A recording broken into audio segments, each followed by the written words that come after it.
She'd learned to be invisible. 12 winters of keeping her head down, her voice silent, her scarred hands hidden. 12 winters of being nothing more than a shadow in someone else's home. But then a hostage prince arrived. A man imprisoned by duty, just like she was imprisoned by her chains. And he did something no one had ever done before. He saw her, really saw her. And in that moment of recognition, everything Astrid thought she knew about survival shattered. Their connection was forbidden. Impossible. The kind of thing that starts wars and ends lives. He was promised to another woman, a marriage that stood between two clans and centuries of bloodshed. She was property, a thrall whose feelings didn't matter to anyone. But some things can't be controlled. Some feelings refuse to stay buried. And when a bitter woman discovered them together in the darkness, Astrid faced a choice that would decide not just her fate, but the fate of everyone she'd ever known. Because loving him meant destroying the peace. But walking away meant destroying herself. And standing in that judgment circle with rope binding her wrists and death hanging in the air like smoke, Astrid realized that sometimes the bravest thing you can do is tell the truth, even when the truth might cost you everything. Astrid's hands were shaking so violently that the wooden bowl slipped from her fingers and clattered against the stone floor of the longhouse. Mead splashed across her worn leather shoes. The liquid was still warm. She'd been holding it for less than 10 breaths, waiting for permission to approach the high table where Jarl Halvard sat with his guest. But her body had betrayed her again, just like it always did when she was afraid. And right now, standing in the shadows of the great hall with 50 pairs of eyes turning toward the sound of her clumsiness, Astrid was drowning in fear. Useless creature. Sigurd's voice cut through the sudden silence like a blade through skin. The Jarl's sister-in-law rose from her seat at the women's table, her face twisted with disgust. 12 winters you've served this hall, and you still can't hold a simple bowl? Astrid dropped to her knees immediately, reaching for the bowl with trembling fingers. The mead had already begun to seep between the cracks in the stone. She could feel the weight of judgment pressing down on her shoulders. Her throat tightened. She wanted to apologize, but the words tangled themselves in her chest, refusing to. Come out. Leave her. The voice was unfamiliar, deep, calm. It didn't belong to anyone from the village. Astrid's head snapped up before she could stop herself. Breaking eye contact with masters was forbidden for thralls. She knew that, had learned it through slaps and days without food when she was younger. But something in that voice made her forget the rules for just a heartbeat. The man sitting beside Jarl Halvard was watching her, not with the usual mixture of contempt and indifference. She'd grown accustomed to seeing in the eyes of free men. He was looking at her like she was actually there, like she existed as something more than a moving shadow meant to serve and disappear. He was younger than she'd expected, maybe 25 winters at most. His hair was dark, nearly black, and pulled back from a face that would have been handsome, if not for the exhaustion carved into every line. His clothes were fine, the wool dyed deep blue, the silver arm ring on his bicep catching the, firelight. But there was something defeated in the way he held himself, like a man who'd already surrendered to something he couldn't fight. She's learning, the stranger continued, his eyes still on Astrid. We all break things when we're nervous. Sigurd's lips pressed into a thin line. My lord Eric, you're too kind to slaves who don't deserve kindness. This one has been clumsy since the day she arrived. Eric. So this was him, the hostage, the son of Jarl Torstein sent to live among his father's enemies as insurance for a peace treaty Astrid barely understood. She'd heard the servants whispering about his arrival for days, how he'd come willingly, without chains, how his father had chosen him specifically because he was the favorite son, the one whose life Torstein valued enough to keep the peace. Perhaps she's clumsy because people keep reminding her that she's worthless. Eric's tone was still calm, but there was steel underneath now. Hard to have steady hands when you're constantly afraid. The hall had gone completely silent. Even Jarl Halvard had stopped eating, his weathered hand frozen halfway to his mouth. No one spoke to Sigrid like that. She'd lost 3 sons to raids and battles, and that grief had turned her into something sharp and cruel. The household feared her almost as much as they feared the Jarl himself. Astrid's heart hammered against her ribs. She needed to move, needed to clean up the mess and disappear before this strange warrior's defensive. Her made things worse. She grabbed the bowl and stood on unsteady legs, backing toward the kitchen without turning around. Her eyes found the floor again. Safe. Invisible. But Eric's gaze followed her retreat. She could feel it like heat against her skin. The rest of the evening passed in a blur of kitchen steam and the smell of roasting meat. Astrid kept her head down, scrubbing pots until her knuckles were raw and red. The other thralls gave her a wide berth. They always did after she'd drawn attention to herself, as if her mistakes were contagious, as if associating with her might remind the masters that they too were disposable. It was well past midnight when she finally left the longhouse, wrapping her thin cloak tighter against the bite of the coastal wind. The settlement was dark except for the scattered glow of dying fires through doorways. Above, the stars stretched across the sky in a river of cold light. Her mother used to tell her stories about those stars. Back when Astrid still had a mother. Back when she still had a name that meant something other than thrall girl. She was halfway to the slaves' quarters when she heard footsteps behind her. Astrid spun around, her heart leaping into her throat. In the darkness, she could barely make out the figure approaching. Tall, broad-shouldered, male. Every instinct screamed at her to run. Wait. That voice again. Eric. I didn't mean to frighten you. He stopped several paces away, as if sensing her terror. In the starlight, his face was half shadow, but she could see his hands were open at his sides, non-threatening. But that didn't mean anything. She'd learned long ago that men who smiled could still hurt you. What do you want? Her voice came out smaller than she'd intended, barely more than a whisper. To apologize. He shifted his weight, looking uncomfortable. For earlier, I shouldn't have spoken up like that. I probably made things harder for you. Astrid blinked. In 12 winters of servitude, no free person had ever apologized to her. For anything. She didn't know what to do with the words, didn't know where to put them in the carefully organized corners of her mind where she kept all the rules about staying alive. Why did you? The question escaped before she could stop it. Eric was quiet for a long moment. When he finally spoke, his voice carried a weight that had nothing to do with the cold. Because I know what it's like to be powerless. To have people decide your worth without ever asking who you are. Something in Astrid's chest cracked open, just a fraction, just enough to let in the tiniest sliver of dangerous hope. You're the hostage, she said. Not a question. I'm the promise. He corrected with a bitter smile she could hear more than see. As long as I'm here, our clans won't go to war. As long as I behave, my people stay safe. As long as I eventually marry Jarl Halvard's ally's daughter and bind our families together, peace holds. He paused. So yes, I suppose that makes me a different kind of slave. The wind picked up, carrying with it the salt smell of the fjord and something else. Something that felt like the beginning of a storm neither of them could see coming yet. Astrid wrapped her arms around herself.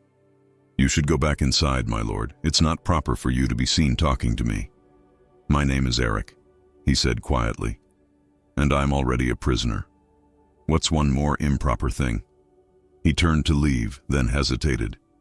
What's your name? Your real name? For 12 winters, no one had asked her that question. She'd almost forgotten the answer. Astrid, she whispered to his retreating back. My name is Astrid.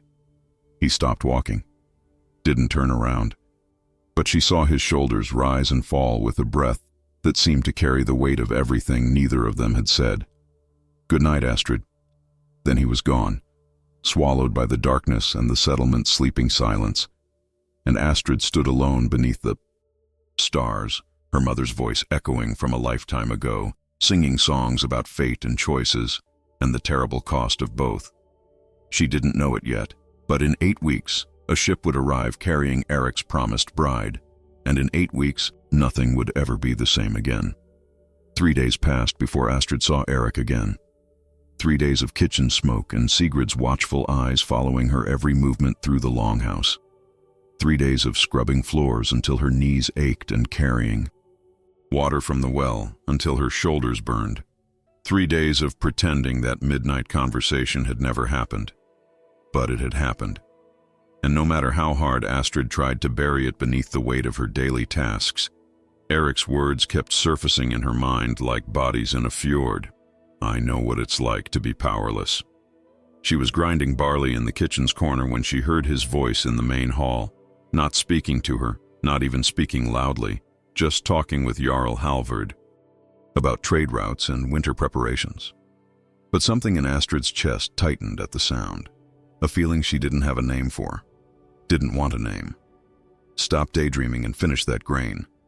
Joran, the head cook, swatted Astrid's shoulder with a wooden spoon. The old woman's face was weathered as driftwood, her eyes constantly narrowed against years of smoke. We've got 30 mouths to feed tonight, and you're moving like honey in winter. Astrid ducked her head and worked faster.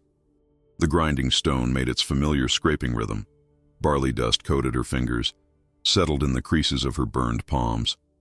The scars were old now, nearly 12 winters old, from the day she'd been too slow moving a pot from the fire, the day she'd learned that hesitation had consequences. That evening, as the household gathered for the meal, Astrid carried platters of salted fish and dried meat to the long tables. She'd perfected the art of being invisible, moving between bodies without touching, placing food without making eye contact, existing in the spaces between people's awareness. But when she reached the high table where Eric sat beside Jarl Halvard, invisibility failed her. Eric's eyes found hers as she set down a wooden plate of smoked herring. Just for a heartbeat. Just long enough for something to pass between them that had no business existing. Then his gaze moved away, back to the Jarl, back to the conversation about fishing yields and food stores for the coming cold months. Astrid's hands trembled as she turned away. That brief moment of recognition had felt like standing too close to a fire, warm and dangerous in equal measure. The girl with the burned hands. A woman's voice, unfamiliar and sharp with curiosity. Is she always so skittish? Astrid froze mid-step. She knew that voice didn't belong to anyone from the household. A visitor, then. She risked a glance toward the women's table. The speaker was younger than Sigrid, but older than Astrid. Maybe 30 winters. Her dress was dyed a deep green, expensive, and her hair was braided with silver threads woven through the plaits. Wealthy, important. The kind of woman who noticed thralls only when they made mistakes. That one. Sigrid's voice dripped with contempt. She's been clumsy since we took her in. 7 winters old, found half-starved after the sickness took her village. We showed mercy by keeping her alive. The words were performatively kind, but the tone underneath was poison. Though some days I wonder if mercy was wasted. The visiting woman hummed thoughtfully. Strange, she looked strong enough. The burns must have damaged more than just her skin. Astrid forced herself to keep moving, to finish her duties and return to the kitchen where she could breathe again. But the woman's words followed her like smoke. Damaged more than just her skin. Was that what they all saw when they looked at her? Broken pieces held together by fear and habit? Later, after the hall had emptied and the cooking fires had been banked for the night, Astrid was scraping leftover food into the pig trough behind the longhouse when Eric appeared in the doorway. The light from inside outlined his frame, made him look larger than he was. They're wrong about you. His voice cut through the darkness between them. Astrid's hands stilled. The scraper hung suspended over the trough. You don't know anything about me, my lord. I know you're afraid. He stepped outside, letting the ducker close behind him. The settlement was quiet except for distant waves against the rocky shore. I know you work harder than anyone else in that hall. I've been watching. You're always the first to arrive in the mornings and the last to leave at night. You never complain. Never speak unless spoken to. You make yourself as small as possible, hoping no one will notice you long enough to hurt you. Each observation landed like a stone in still water, creating ripples Astrid couldn't control. That's what thralls do, she said quietly. We survive by being invisible. That's not surviving. Eric moved closer, not threatening, just present. That's slowly disappearing. Astrid's throat tightened. She wanted to argue, to tell him he was wrong, that she was fine, that this life was all she deserved.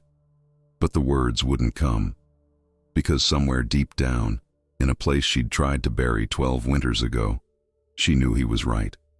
Why do you care? The question came out sharper than she'd intended. You'll be gone in a few weeks, married to whatever woman they've chosen for you, living whatever life they've arranged. What difference does it make if one thrall disappears? Eric flinched like she'd struck him. Because I'm trying to remember that I'm still human, that I still have choices, even if they're small ones. And right now, I'm choosing to see you, really see you, not as a thrall or a servant or a damaged thing, just as Astrid. Something inside her chest cracked. Wider. That dangerous hope from 3 nights ago pushing through like spring growth through frozen ground. She wanted to tell him to stop, to leave her alone, to let her fade back into the safe obscurity of not being noticed. But instead, she heard herself whisper, "No one's called me just Astrid since my mother died." The silence that followed felt heavy with all the things neither of them knew how to say. Eric stood there in the darkness, close enough that she could hear him breathing. Close. Enough that if she reached out, her fingers might brush against his sleeve. "What was she like?" he asked finally. "Your mother?" The question caught Astrid off guard. No one had ever asked about her life before, about the person she'd been when she still had a family and a home and a future that looked like something other than endless servitude. She sang. The words came slowly, rust-covered from disuse. Even when things were hard, even during the bad winters when food was scarce, she'd sing. These old songs about stars and seas and women who were braver than they knew. Astrid's voice caught. "The last thing I remember before the sickness took her was her singing me to sleep. Something about fate and choices and how we're all stronger than the burdens we carry." She sounds wise. She was wrong. Astrid's hands clenched around the scraper. Some burdens break us. Some of us aren't strong enough. Or maybe, Eric said softly, we're stronger than we think. Maybe we just need someone to remind us.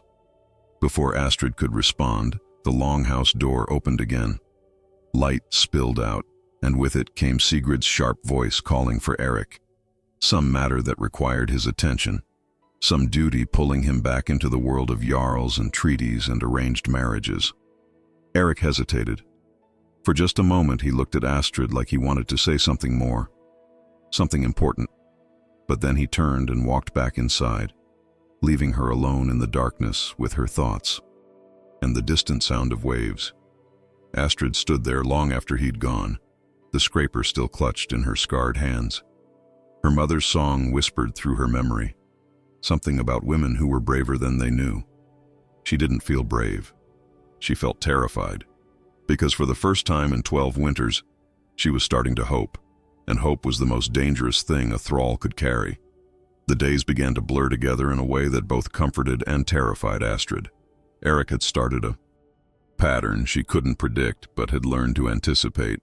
He'd find her in the early mornings when she was drawing water from the well, or in the late evenings when she was banking the cooking fires, always at the edges of the day, always in the spaces where no one else was watching. He talked to her. Actually talked.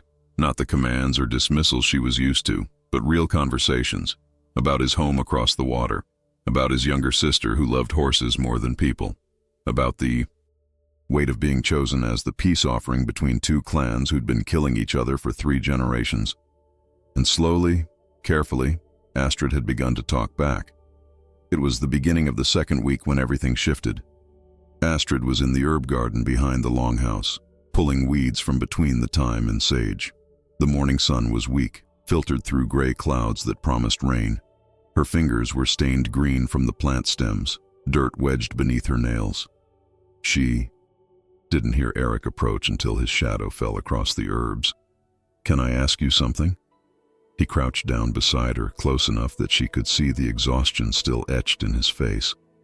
He wasn't sleeping well. She'd noticed that. The way his eyes looked hollowed out some mornings, like he'd spent the night wrestling with thoughts too heavy to set down. Astrid's hands stilled in the dirt. "You're a lord. You can ask me anything." "Not like that." He shook his head. "I'm asking as Eric, not as someone who has power over you." The distinction should have felt meaningless, but it didn't. Coming from him, it felt like being handed something precious, something she didn't know how to hold without breaking it. "What do you want to know?" "These scars on your hands."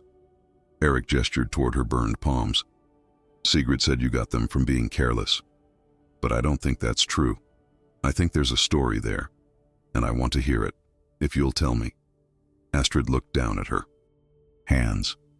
The scar tissue was thick across her palms, puckered and discolored. She'd stopped seeing them years ago. They were just part of her body now, part of the evidence that she'd survived when maybe she shouldn't have. "I was 7 winters old," she began quietly. 3 months after they brought me here, still learning, still trying to understand what it meant to be a thrall. She pulled another weed, more to have something to do with her hands than because it needed pulling. There was a pot of soup, heavy, boiling. Joran told me to move it from the fire. I tried, but I wasn't strong enough. It started to slip. Eric's jaw tightened, but he didn't interrupt. I could have let it fall. Should have let it fall. It would have spilled everywhere, ruined the meal, made a mess. But all I could think was that if I ruined the food, they might send me away. And if they sent me away, where would I go? My village was gone. Everyone I knew was dead. This was the only place I had left. Her throat felt tight. She forced herself to continue, so I held on, grabbed the pot with both hands even though the metal was burning through my skin, held it until Joran could take it from me. She said I was stupid, said I should have just dropped it. But Sigrid was watching, and she said, Astrid's voice faltered. She said it was good, that I'd finally learned what thralls are for, to suffer so free people don't have to. The silence that followed felt like standing at the edge of a cliff. Eric sat back on his heels, his face unreadable. When he finally spoke, his voice was rough with barely controlled anger. "You were a child. I was a thrall, am a thrall. You were a child who'd lost everything." Eric's hands clenched into fists. "And instead of showing you kindness, they taught you that your pain didn't matter, that you didn't matter." Astrid met his eyes then. Really met them. "Isn't that what you're being taught too? That your wants don't matter? That you're just a piece in someone else's game?" The question hung between them like smoke. Eric stared at her, something shifting in his expression, recognition, understanding, the shared knowledge of what it meant to be powerless in different ways. "We're not so different, are we?" he said softly. "You and I." Before Astrid could answer, the first drops of rain began to fall, cold and sharp against her skin. Eric stood, offered her his hand. She stared at it, at the simple gesture that meant so much more than it should. Thralls didn't take hands with lords, didn't accept help as if they were equals, but she took it anyway. His grip was warm and solid. He pulled her to her feet, and for a heartbeat they stood there in the rain, hands still clasped, close enough that she could see the flecks of amber in his gray eyes, close enough to feel the heat radiating from his body against the chill of the storm. "Astrid," he started, then stopped, like he'd been about to say something but realized it was too dangerous. Too true. The moment shattered when they heard voices, Jarl Halvard and his men returning from the fishing boats. Eric dropped her hand like it had burned him, stepped back, put distance between them that felt like miles even though it was only a few paces. "I should go," he said, not meeting her eyes anymore. He left her standing in the rain, her hand still tingling from where he'd touched her. And Astrid knew, with a certainty that felt like falling, that something had changed. Something fundamental had shifted between them in that garden, in that moment of shared understanding and forbidden touch. That evening, as Astrid served the meal, She noticed Sigrid watching Eric with narrowed eyes. The older woman had the expression of someone who'd noticed something wrong but couldn't quite identify what. Like a hunter sensing prey nearby but not yet seeing it. Astrid kept her head down, moved through her duties with even more care than usual, but her heart was hammering against her. Ribs, and her palm still felt warm where Eric's hand had been. After the hall had cleared and she was washing dishes in the kitchen, Joran appeared beside her. The old cook's face was grim. "Whatever you're doing with that lord, stop it." Her voice was barely above a whisper.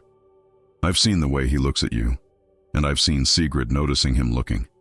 Nothing good comes from this girl. Nothing." Astrid's hands stilled in the wash water. "I'm not doing anything. Lying doesn't suit you." Joran grabbed Astrid's wrist, her grip surprisingly strong for someone so old. "Listen to me. That man is promised to another woman, a woman whose marriage will keep peace between clans. If you get in the way of that, they won't just punish you. They'll make an example of you. Do you understand what I'm saying?" Astrid did understand. She understood perfectly. But understanding something and being able to stop it were two different things entirely. That night, lying on her straw mat in the thrall's quarters, Astrid couldn't sleep. She kept replaying that moment in the garden, the rain on her skin, Eric's hand in hers, the way he'd looked at her like she was something precious instead of something broken. She thought about Joran's warning, about Sigrid's suspicious eyes, about the woman sailing across the sea right now to claim Eric as her husband, about the peace treaty that depended on their marriage, about all the lives that would be lost if that treaty fell apart. And she thought about her mother's song, about women who were braver than they knew, about fate and choices and burdens we carry. Astrid pressed her scarred palms against her chest, feeling her heart beat wild and frightened beneath her ribs. She knew what the smart choice was, the safe choice, to stay invisible, to let Eric go, to protect herself and everyone else by simply fading back into the shadows where thralls belonged. But her heart, that traitorous, foolish thing, had already made a different choice. The distance Eric put between them after that day and the rain felt like a physical wound. He still came to meals, still sat at the high table beside Jarl Halvard, still existed in the same spaces Astrid moved through, but he didn't look at her anymore, didn't seek her out in the early mornings or late evenings, didn't speak to her except to give polite thanks when she served his food. It should have been a relief, should have made things easier, safer. Instead, it felt like slowly suffocating. 4 days passed this way. 4 days of Astrid telling herself this was better, that Eric was being smart, protecting both of them from something that could never be. 4 days of lying to herself every time her chest ached when he looked through her instead of at her. On the 5th day, everything fell apart. Astrid was carrying firewood from the storage shed to the longhouse when she heard shouting, male voices raised in anger. She rounded the corner and froze. Eric stood in the muddy yard between the longhouse and the warriors' hall, facing 3 of Jarl Halvard's men. The largest of them, a brute named Bjorn who had a reputation for cruelty and too much mead, had his hand wrapped around the arm of Dalla, one of the younger thrall girls. She was maybe 14 winters old, small for her age, and her face was streaked with tears. "Let her go." Eric's voice was deadly calm, the kind of calm that came before violence. Bjorn laughed, a wet, ugly sound. "Why, she's just a thrall. If I want to take her to my bed, that's my right. Or are you so high and mighty, hostage prince, that you've forgotten how things work here? I said let her go." Eric took a step forward. His hand moved to his belt where a knife hung. Not a warrior's blade, but sharp enough to kill if it came to that. The other 2 men moved to flank Bjorn. The tension in the air felt like lightning about to strike. Astrid's heart hammered. She should run. Should get Jarl Halvard or someone with actual authority to stop this before it became bloodshed. But her feet wouldn't move. She stood there frozen, watching the scene unfold like a saga she couldn't change. "You want to die for a slave girl?" Bjorn shoved Dalla away. She stumbled and fell in the mud. "Is that what this is?" You've been here 3 weeks and already you think you can tell us how to treat our own property? She's not property. She's a child. Eric's voice shook with barely restrained fury. And I won't stand here and watch. You hurt her. Then don't watch, Bjorn spat in the dirt. Turn around and walk away like the coward your father raised. That was the moment Eric moved, not toward his knife, toward Bjorn himself. His fist connected with the larger man's jaw with a crack that echoed across the yard. Bjorn staggered back, shock registering on his face, before rage replaced it. The fight that followed was brutal and short. Bjorn had size and strength, but Eric had training and desperation. They crashed together. Like waves against rocks, fists and elbows and knees finding their targets. Blood sprayed across the mud. Someone's nose breaking. Someone's lip split open. Astrid finally found her voice. Stop! Please stop! But they didn't stop. Couldn't stop. The other 2 men had joined in now, and Eric was taking blows from all sides. He was going to be killed, right here in this yard, for defending a thrall girl he barely knew. What in the name of Thor is happening here? Jarl Halvard's voice boomed. Across the yard like thunder, the men froze. Eric and Bjorn separated, both breathing hard, both bleeding. Dalla was still on the ground, sobbing quietly. The Jarl's face was carved from stone. Someone explain, now. Bjorn spoke first, words tumbling out in a rush. How Eric had attacked him without provocation. How the hostage prince had shown his true colors, violent and unstable. How he couldn't be trusted. But before Eric could defend himself, another voice cut through the air. That's not what happened. Astrid heard herself speaking before she'd made the conscious decision to move. She stepped forward, every instinct screaming at her to stay silent, to stay invisible. But she couldn't. Not this time. Bjorn was trying to force himself on Dalla. Lord Eric defended her. That's the truth. The silence that followed felt like the world holding its breath. Every eye turned to Astrid. She could feel Sigurd's gaze burning into her from where the woman had appeared in the longhouse doorway. Could feel the weight of breaking the unspoken rule that thralls never ever contradicted free men. You dare speak without being asked? Sigurd's voice was venomous. You dare accuse a warrior of Jarl Halvard's household based on what? Your thrall eyes? I'm not lying.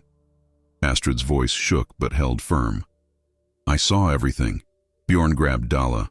Lord Eric told him to stop. Bjorn refused. Eric defended her. Jarl Halvard looked between them all, his weathered face unreadable. Finally, he turned to Dalla, still huddled in the mud. Girl, stand up. Dalla struggled to her feet, trembling like a leaf in storm wind. The Jarl studied her for a long moment, the torn sleeve of her dress, the bruise already forming on her arm, the terror in her eyes. Bjorn, the Jarl said quietly, you will spend the next 5 days in the storage pit. Perhaps cold and darkness will remind you that even thralls are under my protection in this household. We are not animals. Bjorn's face went purple, with rage, but he didn't dare argue. Not with the Jarl. The other 2 men grabbed his arms and led him away, still bleeding from where Eric's fists had found their mark. Halvard turned to Eric next. And you're a guest here, a political arrangement, not a warrior of this hall. You do not start fights in my yard no matter how righteous you think your cause. Do you understand? Eric wiped blood from his split lip. With respect, Jarl, I'd do it again. Something flickered across Halvard's face. Not quite approval, but close to it. I know you would. That's what worries me. He glanced at Astrid, then back to Eric. Both of you, come with me. Now. Astrid's blood turned to ice. This was it, the moment where consequences came due. She followed Eric and the Jarl into the longhouse, her legs shaking so badly she almost couldn't walk. They passed through the main hall into a smaller room where the Jarl conducted private business. Halvard closed the door, turned to face them. His expression was impossible to read. How long has this been going on? Astrid's throat closed. Eric stepped forward slightly, putting himself between her and the Jarl. There's nothing going on. I spoke to her a few times, that's all. Don't insult my intelligence, boy. Halvard's voice was sharp now. I've lived 62 winters. I know what I'm seeing. And what I'm seeing is a hostage prince and a thrall girl who look at each other like the world is ending. Which it very well might be if you don't get this under control. We haven't done anything wrong, Eric said, but his voice lacked conviction. You haven't yet. Halvard moved to the window, stared out at the fjord. But you will. That's how these things work. And when you do, people will die. Do you understand that? Your marriage to Jarl Ragnvald's daughter is the only thing keeping our clans from war. If that marriage doesn't happen, we go back to killing each other. Raids, burnings, children growing up without fathers, women growing old without husbands. All because you couldn't control yourself around a girl you can never have. Each word landed like a blow. Astrid felt tears burning behind her eyes, but refused to let them fall. She has a name, Eric said quietly. Her name is Astrid. I don't care if her name is Freya herself. Halvard turned back to them. This ends today. You will not speak to her. You will not look at her. You will remember why you're here and what's at stake. And you. He fixed Astrid with a hard stare. Will stay away from him, for both your sakes. Astrid nodded, not trusting her voice. Get out, both of you. They left separately. Eric first, then Astrid, moments later. But as she passed through the doorway, she heard Halvard's voice one more time, so quiet she almost missed it. I'm sorry, girl. Truly. But some things are bigger than two people's hearts. The next 2 weeks were the longest of Astrid's life. Longer than the winter her village died.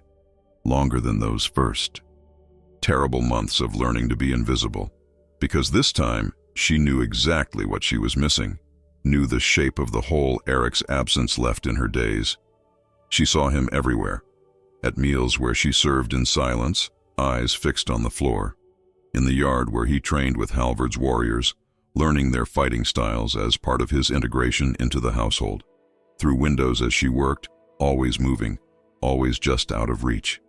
And he never looked at her. Not once. Just like the Jarl had ordered. It should have made things easier. Should have let that dangerous hope wither and die like it was supposed to. But instead, the not looking felt worse than anything. Because Astrid could see the effort it took him. Could see the way his jaw clenched when she entered a room. The way his shoulders tensed when she passed close enough to serve his food. The way his hands gripped his cup like he was holding on to something that kept trying to slip away. They were both drowning, just in different parts of the same dark water. It was Dalla who broke first. The young thrall girl found Astrid in the washing yard, where she was scrubbing linens in the cold stream water. The girl's hands twisted in her apron, her face pale beneath the bruises that were finally starting to fade. I wanted to thank you, Dalla said quietly. For speaking up, for telling the truth when you didn't have to. Astrid's hands stilled in the water. Anyone would have done the same. No. Dalla shook her head. They wouldn't have. Most people don't even see us. Don't care what happens to us. But you did. And so did he. She glanced back toward the longhouse. Lord Eric. He was willing to die for me. A thrall he doesn't even know. Something in Astrid's chest twisted. He's a good man. He's in love with you. The words were simple, devastating, true. Astrid's breath caught. Don't say that. Don't even think it. Why not? It's obvious to anyone who watches. The way he doesn't. Look at you is louder than looking ever was. And the way you don't look at him? Just as loud. Dalla moved closer, her voice dropping to barely a whisper. Sigrid knows. She's been watching both of you like a hawk watches rabbits. And she's planning something. I heard her talking to Jarl Halvard 3 nights ago. About moving you, sending you to work in the fields or maybe selling you to another household. Getting you away from here before the bride arrives. The world tilted. Astrid gripped the edge of the washing stone to steady herself. When? I don't know. Soon, I think. Before the ship comes. Maybe days, maybe less. After Dalla left, Astrid sat by the stream, hands numb in the cold water, mind racing. Being sent away should have been a relief, should have solved everything. Put distance between her and Eric, remove the temptation, protect the peace treaty and all those lives that depended on it. But the thought of never seeing him again felt like having her heart carved out with a dull blade. That night, Astrid couldn't sleep. She lay on her straw mat, listening to the other thralls breathing around her, and made a decision that terrified her. She had to see Eric, had to talk to him, just once more, even if it was to say goodbye, even if it was to tell him that what they felt didn't matter, because bigger things were at stake.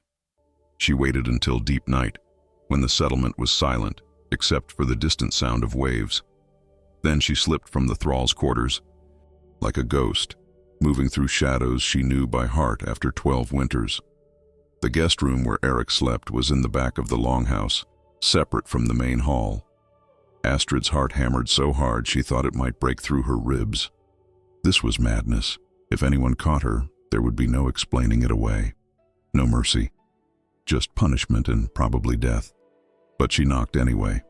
3 soft taps against the wooden door. For a long moment, nothing. Then the door opened a crack.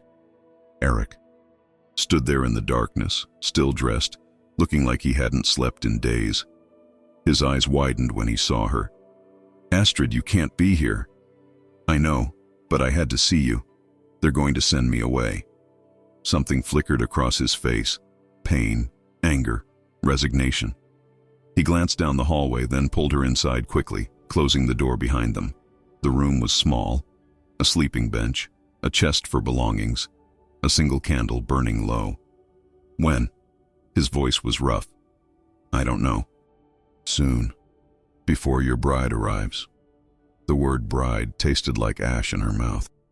Eric turned away, his hands running through his hair in a gesture of frustration she'd come to know. "This is my fault. I should have stayed away from you from the beginning. Should have known better than to think I could have something for myself in this life." "Don't." Astrid moved closer, close enough to see the exhaustion carved into every line of his face. "Don't blame yourself for being kind to me, for seeing me as human. That's not something to regret, isn't it?" He turned back to face her. "If I'd just ignored you like everyone else does, you wouldn't be getting sent away, wouldn't be paying for my weakness. It's not weakness to care about people." Her voice shook. "It's not weakness to want something real in a world that treats us both like pieces on a game board. But that's exactly what we are, Astrid."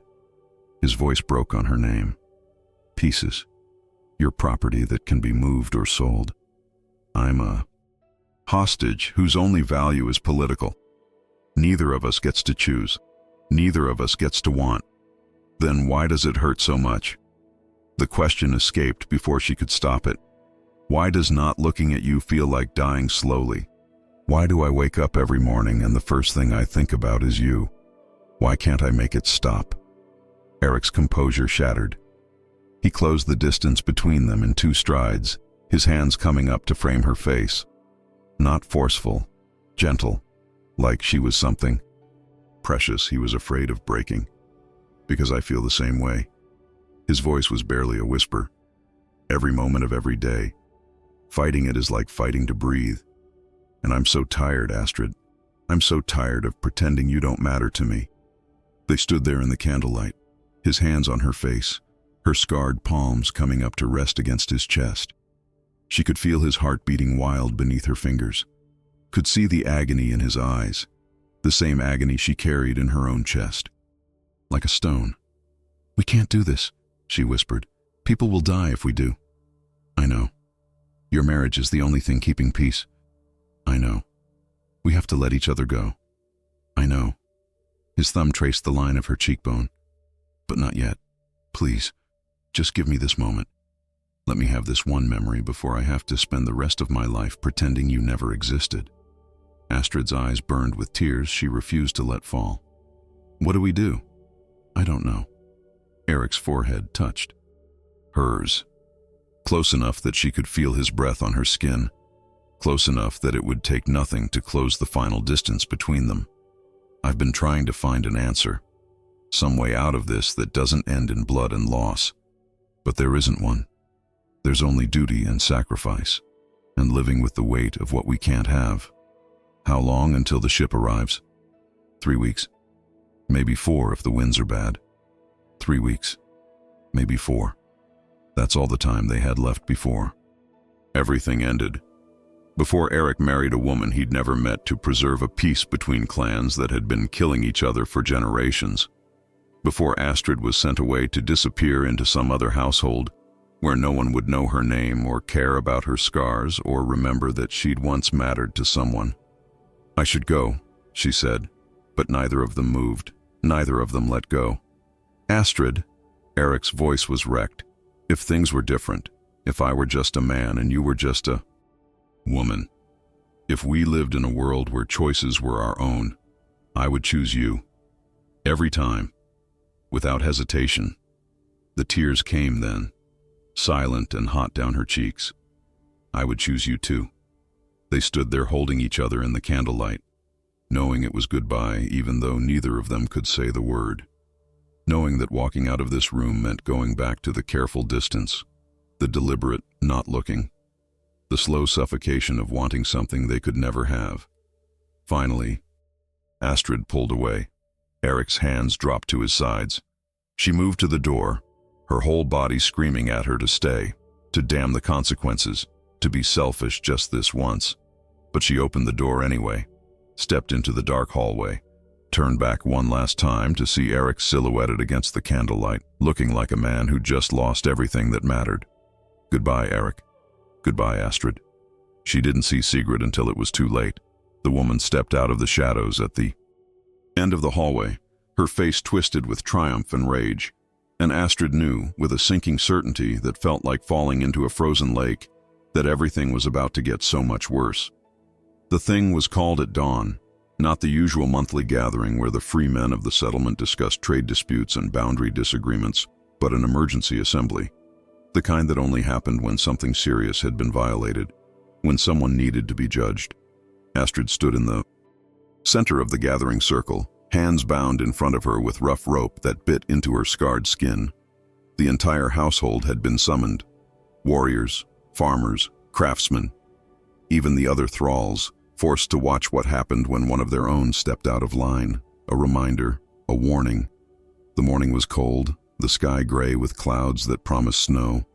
Astrid's thin dress offered no protection against the wind coming off the fjord. She was shaking, but not from cold.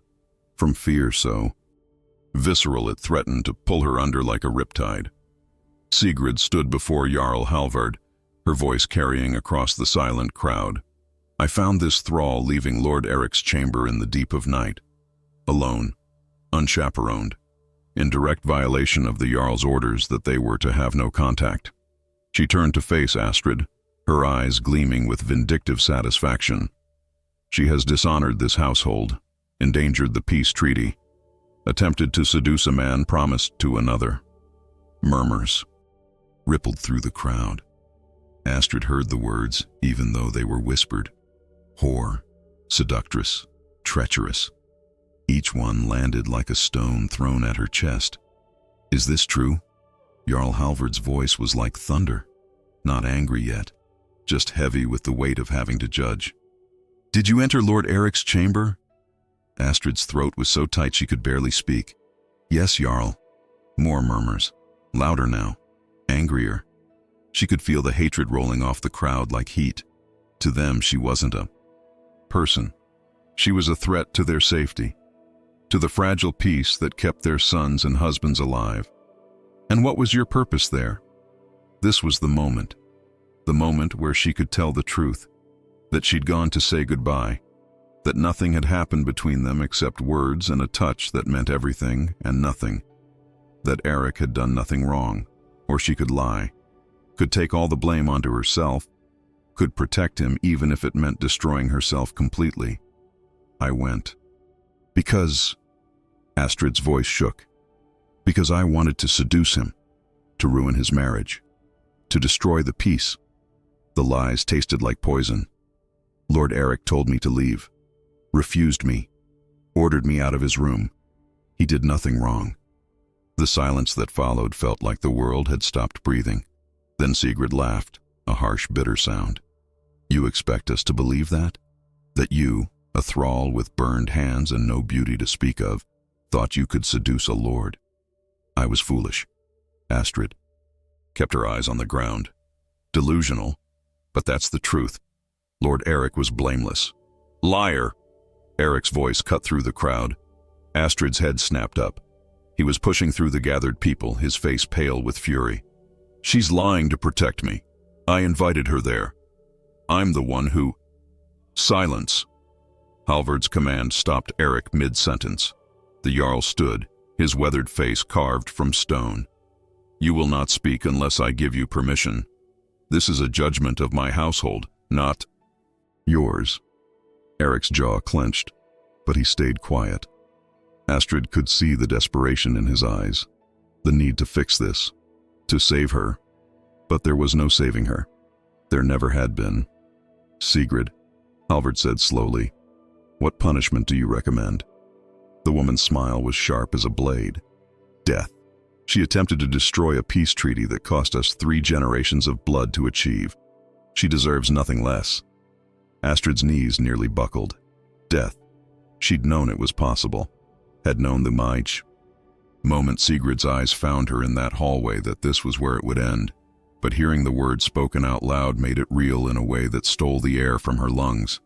No. Eric's voice again, raw with anguish. You can't. She did nothing wrong.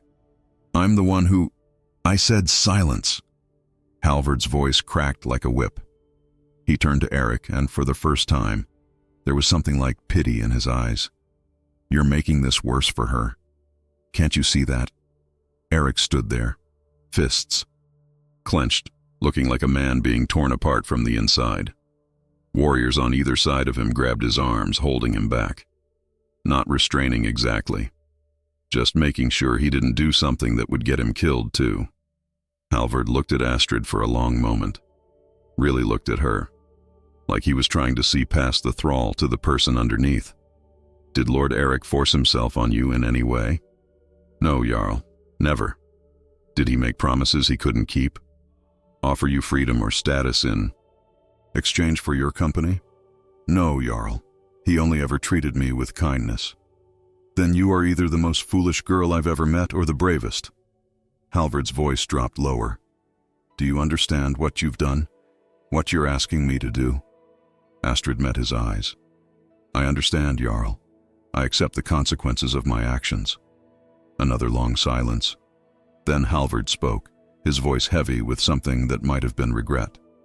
I will not order your death, but you cannot stay here. You will be sold today to the first trader willing to take you, and you will never return to this settlement or speak of what happened here. Is that understood? Relief and devastation hit Astrid simultaneously. Not death, but exile. Being sent away to some unknown place where she'd be property to someone new. Where no one would know her name or care about her scars or remember that once, for a brief moment, she'd mattered to someone. Yes, Jarl, I understand. Then it's settled. Halvard turned to his steward. Find a traitor. Get her out of my sight before I change my mind. The crowd began to disperse.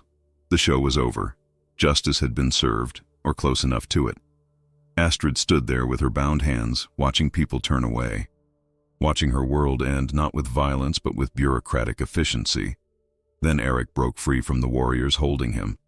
He crossed the space between them in 3 strides, grabbed Astrid's bound hands in his. His eyes were wild with grief and rage. And helplessness. I won't let them do this. I'll find a way. No. Astrid's voice was surprisingly steady. You'll do nothing. You'll marry your bride. You'll preserve the peace. You'll live your life and forget about me. I could never forget you. Then remember me quietly. Tears were streaming down her face now, but she didn't try to hide them. Remember me in a way that doesn't destroy everything. Promise me, Eric. Promise me you'll let me go. Eric's face crumpled. His forehead pressed against their joined hands. his shoulders shaking with silent sobs that broke something fundamental in Astrid's chest. "I can't. You have to." She pulled one hand free, touched his face with her scarred palm. "Because if you don't, people die. And I can't live with that. Even if I'm not here to see it, I can't live knowing that our selfishness caused that much pain." Someone was pulling Eric away. Multiple people now. He was fighting them, but not hard enough to actually break free. Like part of him knew she was right, even as the rest of him was screaming to hold on. "Astrid!" Her name was a broken sound from his throat. "I love you. I need you to know that. I love you." The words hung in the air between them like the last note of a song that would never be finished. Astrid watched as they dragged him back toward the longhouse. Watched as he fought and failed and finally disappeared through the doorway. Gone from her sight but never from her heart. A traitor was found within. The hour. A man named Gunnar who dealt in thralls and livestock, who asked no questions and cared only about profit. He looked at Astrid's burned hands, at her tear-stained face, and shrugged. "She's small, but she looks strong enough. I'll take her." Money changed hands. Astrid was officially property of someone new, just like that. 12 winters in one place erased in a single transaction. They gave her no time to gather belongings. Thralls didn't have belongings anyway. Just loaded her into a cart with 3 other people who'd been purchased for various reasons. A young boy who'd been caught stealing. An older man too injured to work effectively. A woman whose eyes were dead and distant, like she'd stopped seeing the world years ago.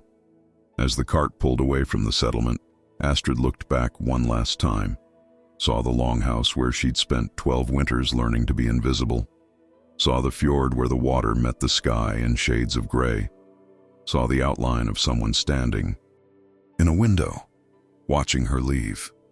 She didn't know if it was Eric or just her imagination, didn't know if it mattered. The cart rolled on, taking her toward an unknown future in an unknown place. And Astrid pressed her scarred palms against her chest, feeling her heart beat steady and broken beneath her ribs, and wondered if loving someone you could never have was worse than never loving at all. She still didn't have an answer. 3 weeks passed in a blur of unfamiliar faces and backbreaking. Work. Gunnar the trader had sold Astrid to a farming family 2 days' journey inland from the coast, away from the fjords and the salt air and everything she'd known for 12 winters. The family wasn't cruel, just indifferent. She was another pair of hands to work their fields, tend their animals, haul their water. They didn't ask her name, didn't care about her scars or her story. She was simply girl or thrall or nothing at all. At night, lying on a dirt floor in a storage shed she shared. With the pigs, Astrid would press her scarred palms together and think about Eric. Wonder if his bride had arrived. Wonder if he was married now. Wonder if he'd kept his promise to remember her quietly, or if he'd found a way to forget entirely. She hoped he'd forgotten. It would be easier that way, for both of them. It was the beginning of the 4th week when everything changed again. Astrid was hauling water from the well when she heard horses approaching. Not unusual. Travelers passed. Through regularly, stopping to trade or ask for shelter. But something about these horses sounded different, urgent, multiple riders moving fast. She set down her buckets and turned toward the sound. 5 riders crested the hill, their horses lathered with sweat like they'd been ridden hard for days. The man in front wore fine clothes beneath travel-stained cloak. Silver glinted at his throat and wrists. Wealthy. Important. Behind him rode 4 warriors, their hands never far from their weapons. The farmer, Thorvald, emerged from his house, wiping his hands on his tunic. "Can I help you, my lords?" The lead rider dismounted with practiced grace. Up close, Astrid could see he was maybe 40 winters old, with gray threading through his dark beard and eyes that missed nothing. "I'm looking for a thrall girl, bought by Gunnar the trader about 3 weeks ago. Small, dark hair, burned hands." Astrid's heart stopped. Every instinct told her to run, to hide, but there was nowhere to go. Thorvald was already pointing at her, already calculating what profit he might make from this unexpected visit. "That one there. I bought her from Gunnar myself. Has she done something wrong?" That depends. The man's eyes fixed on Astrid, studying her with an intensity that made her want to disappear into the ground. Are you the girl from Jarl Halvard's household? The one who was with Lord Eric? Astrid's mouth went dry. She nodded, not trusting her voice. My name is Ragnvald. The man's expression was unreadable. Jarl of the Eastern Settlements, father to the woman who was supposed to marry Lord Eric. He paused, letting that information settle like a stone in still water. I need you to come with me, now. Terror and confusion warred in Astrid's chest. I don't understand. Why? Because, Ragnvald said quietly. 3 days ago, my daughter arrived at Halvard's settlement to find her intended husband half dead from refusing to eat or sleep. Because Eric has been making himself sick with grief, and when pressed, he finally told Halvard the truth about what happened. All of it. The world tilted. Astrid gripped the well's edge to steady herself. Is he? He'll live. If he starts eating again. If he stops trying to destroy himself. Ragnvald's voice was sharp. But he won't do any of those things until he sees you again. Until he knows you're alive and safe. So I'm here to bring you back. But the marriage, Astrid whispered. The peace treaty. Is more complicated than you know. Ragnvald gestured to his warriors. We're wasting time. Thorvald, how much do you want for her? The farmer named an outrageous price. Ragnvald didn't even blink, just counted out the silver and tossed it to him. Then he turned back to Astrid. Get on the horse. We have a long ride ahead of us. Astrid's legs felt like water, but she moved. Let one of the warriors help her onto a horse behind him. As they rode away from the farm, away from 3 weeks of numbness and grief, her mind raced with questions she didn't dare ask. Why would Ragnvald, whose daughter had been dishonored, come looking for her? Why would he pay to bring her back? What was waiting for her at Halvard's settlement? They rode for 2 days, stopping only when the horses needed rest. Ragnvald said little, but his warriors were more talkative during the brief camps. Astrid learned that Eric had confessed everything to Halvard, how he'd invited Astrid to his room, how nothing had happened between them except words and a touch, how she'd lied to protect him at the thing. She learned that Halvard had been furious, not at Eric for the deception, but at himself for not seeing what was really happening, for letting Sigrid's bitterness poison the judgment. And she learned something that made her heart stop entirely. Ragnvald's daughter, the bride, had refused the marriage. Refused? Astrid repeated. Sure she'd misheard. The warrior nodded, walked off the ship, took one look at Eric, and told her father she wouldn't marry a man who was clearly in love with someone else. Said she deserved better than being someone's second choice. He laughed. Girl's got spirit, that one. Told Jarl Ragnvald that if he wanted peace between the clans, he'd better find a different way to secure it. Astrid's mind reeled. The bride had refused, the marriage was off, which meant the peace treaty was destroyed, which meant war was coming. All because Eric had been too honest, too broken, too unwilling to pretend. When they finally arrived at Halvard's settlement, the sun was setting over the fjord in shades of gold and blood. Astrid's whole body trembled as Ragnvald helped her down from the horse. She could see people gathered near the longhouse, watching their arrival with expressions ranging from curiosity to open hostility. Sigrid was there, her face twisted with rage. Halvard stood beside her, looking older and more tired than Astrid remembered, and there, sitting on a bench. Outside the longhouse, thin and pale and barely recognizable, was Eric. Their eyes met across the distance. Astrid saw everything in that look. The weeks of suffering, the guilt, the desperate, impossible hope that seeing her might somehow fix what was broken inside him. He tried to stand, but his legs gave out. One of the warriors caught him before he hit the ground. Astrid moved without thinking, crossing the space between them, falling to her knees beside him. You fool, she whispered, her hands hovering over him, afraid to touch, afraid not to. You absolute fool. Astrid. Her name on his lips sounded like prayer and confession and apology all mixed together. I'm sorry. I couldn't do it. couldn't pretend, couldn't let you disappear believing that you didn't matter. You've destroyed everything. But her voice held no anger, only devastation. The peace, the treaty, all those lives. Not quite everything. Ragnvald's voice cut through their reunion. If you two would stop being dramatic for a moment, there are things you need to know. They looked up at him, at Halvard, at the gathered crowd. My daughter's refusal doesn't end the peace, Ragnvald continued. It just means we need a different foundation for it. Something stronger than a forced marriage. Something like a shared understanding that we're all tired of burying our children. He paused. Halvard and I have been talking. Really talking. For the first time in years. And we've reached an agreement. Trade. Partnerships instead of marriage alliances. Shared fishing rights. Cultural exchanges. Things that benefit both clans without requiring anyone to sacrifice their lives or their happiness. Astrid stared at him, unable to process what she was hearing. It won't be easy, Halvard added. There are still people on both sides who want blood, who think the old ways are the only ways. But Ragnvald and I are willing to try, to build something different. He looked at Astrid and Eric, partially because watching you two suffer for doing nothing but caring about each other reminded us what we're actually supposed to be protecting. Not just peace, but the people living in that peace. What does this mean? Eric's voice was hoarse from disuse. It means, Ragnvald said slowly, that you're free, both of you.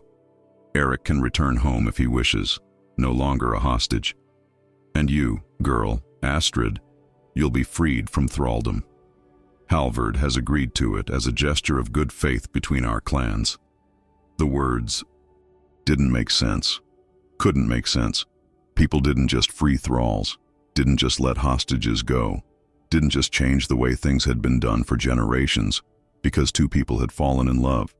There's a condition. Sigrid's voice cut through like poison. She stays freed only as long as the peace holds.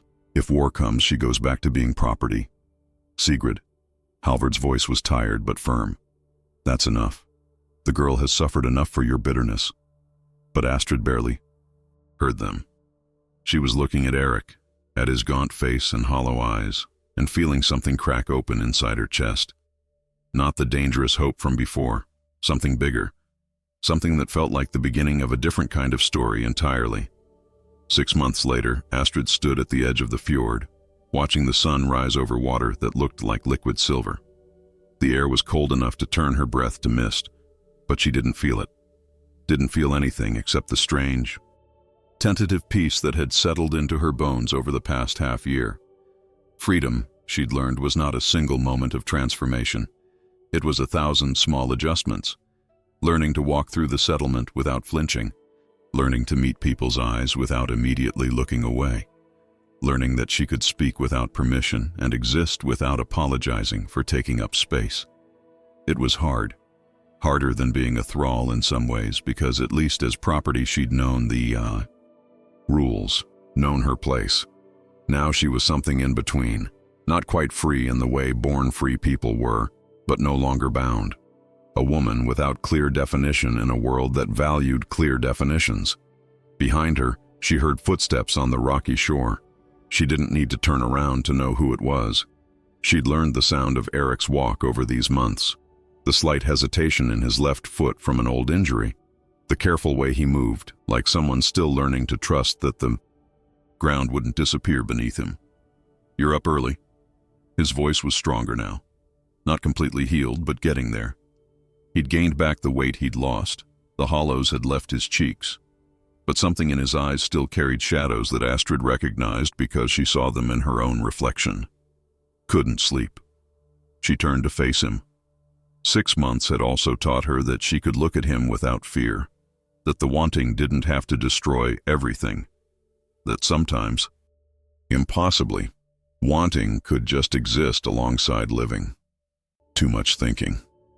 Eric moved to stand beside her, close but not touching. That was another thing they'd learned. How to be near each other without the desperate urgency that had nearly ruined them both. How to build something slower, more careful, more real. About what? about how strange it is that we're here, that any of this is possible. Astrid wrapped her arms around herself. 6 months ago, I was certain I'd never see you again, that I'd spend the rest of my life trying to forget you existed. And now, Eric prompted gently.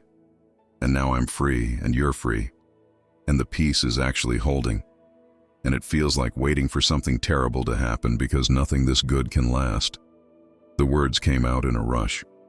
I keep thinking about what Sigrid said, that my freedom only lasts as long as the peace does. That one wrong move, one clan dispute that escalates, and I go back to being property. Eric's jaw tightened. That won't happen. You can't promise that. No. He turned to face her fully. But I can promise that if it does, I won't let them take you. I'll fight. I'll run. I'll do whatever it takes to keep you safe. Astrid's throat tightened. That's not a life, Eric. Running, fighting, always looking over our shoulders. Then what do you want? The question wasn't accusatory, just honest. Because I'll do whatever you need. If you want me to leave, to give you space to figure out who. You are without me complicating things, I will. If you want to go somewhere far from here where no one knows our story, we can do that too. Just tell me what you need. What did she need? Astrid had been asking herself that question for 6 months. At first, she'd thought she needed distance from Eric, needed to learn how to be Astrid the free woman before she could be Astrid who loved Eric. So they'd stayed apart those first months, polite, careful, orbiting each other like moons around separate planets. But slowly, carefully, they'd begun to find their way back together. Conversations that lasted longer than they needed to. Walks along the shore that became routine. Moments of comfortable silence that felt more intimate than any touch. And Astrid had realized something fundamental. She didn't need distance from Eric. She needed to learn how to be with him in a way that didn't require sacrifice, that didn't demand one of them disappear so the other could survive. I need to tell you something. Astrid's voice shook slightly. Ragnvald's daughter, the one who refused to marry you. Her name is Ingrid. She's been visiting the settlement. Did you know that? Eric nodded slowly. I've seen her. She's been working with her father and Halvard on the trade agreements. She asked to meet me 2 weeks ago. Astrid watched Eric's face for his reaction. We talked. For hours. She wanted to know about us, about what it felt like to be caught between duty and desire, about whether we regretted anything. What did you tell her? The truth. That I regretted the pain we caused, the fear, the way our feelings nearly destroyed something bigger than both of us. But I didn't regret loving you. I couldn't. Even if it was foolish and dangerous and impossible, I couldn't regret it. Eric's eyes shone with emotion he didn't try to hide. What did she say? She said she understood. That she'd been in love once too, with a merchant son her father didn't approve of.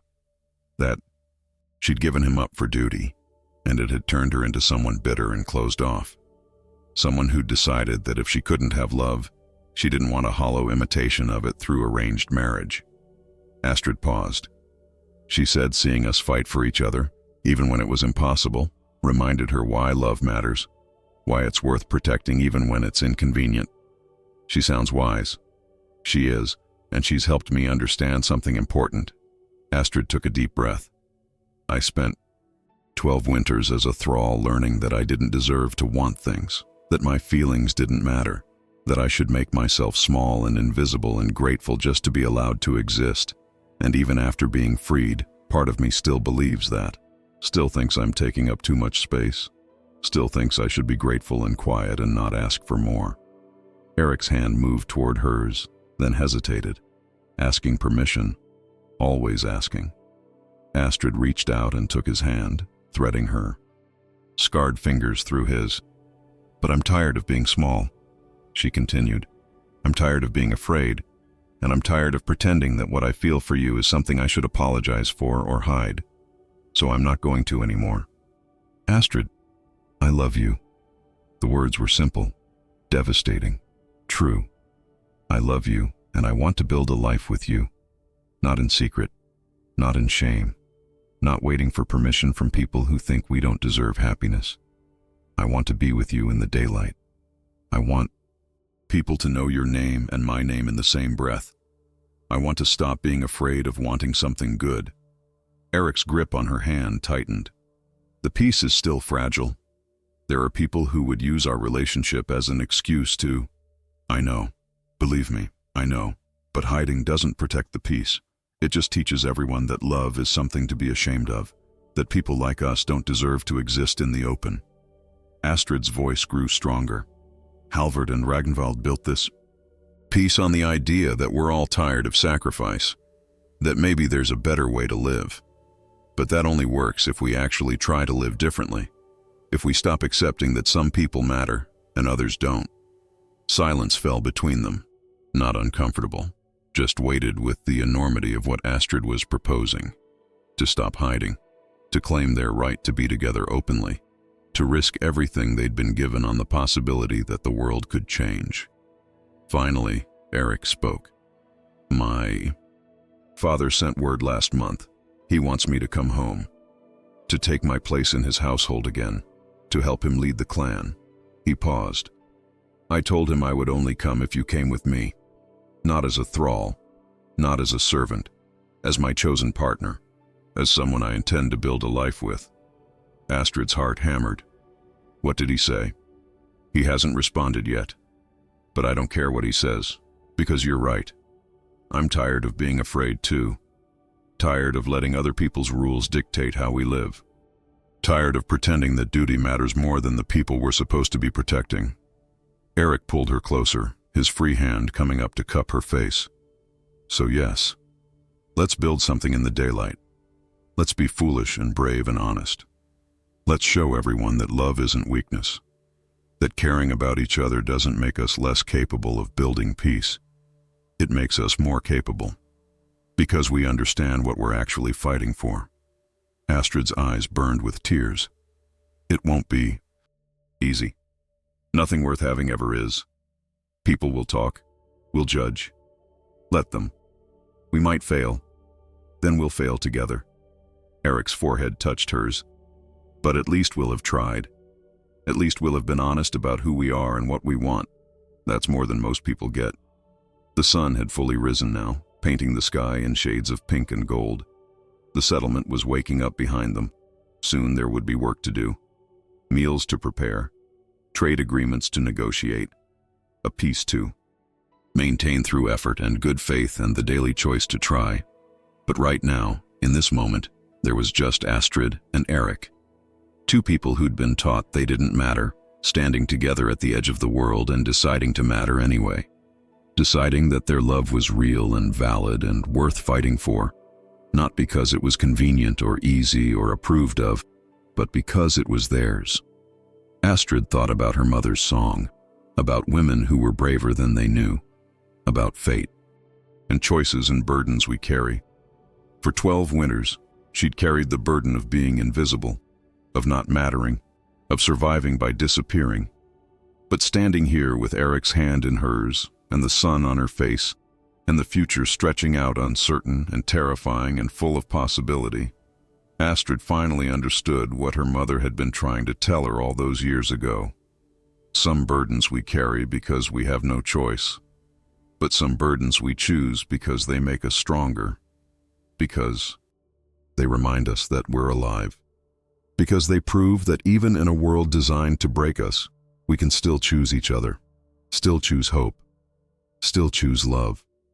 And that choice, impossible and foolish and brave as it was, made all the difference. Astrid and Eric's story reminds us that love isn't always convenient. It doesn't ask permission.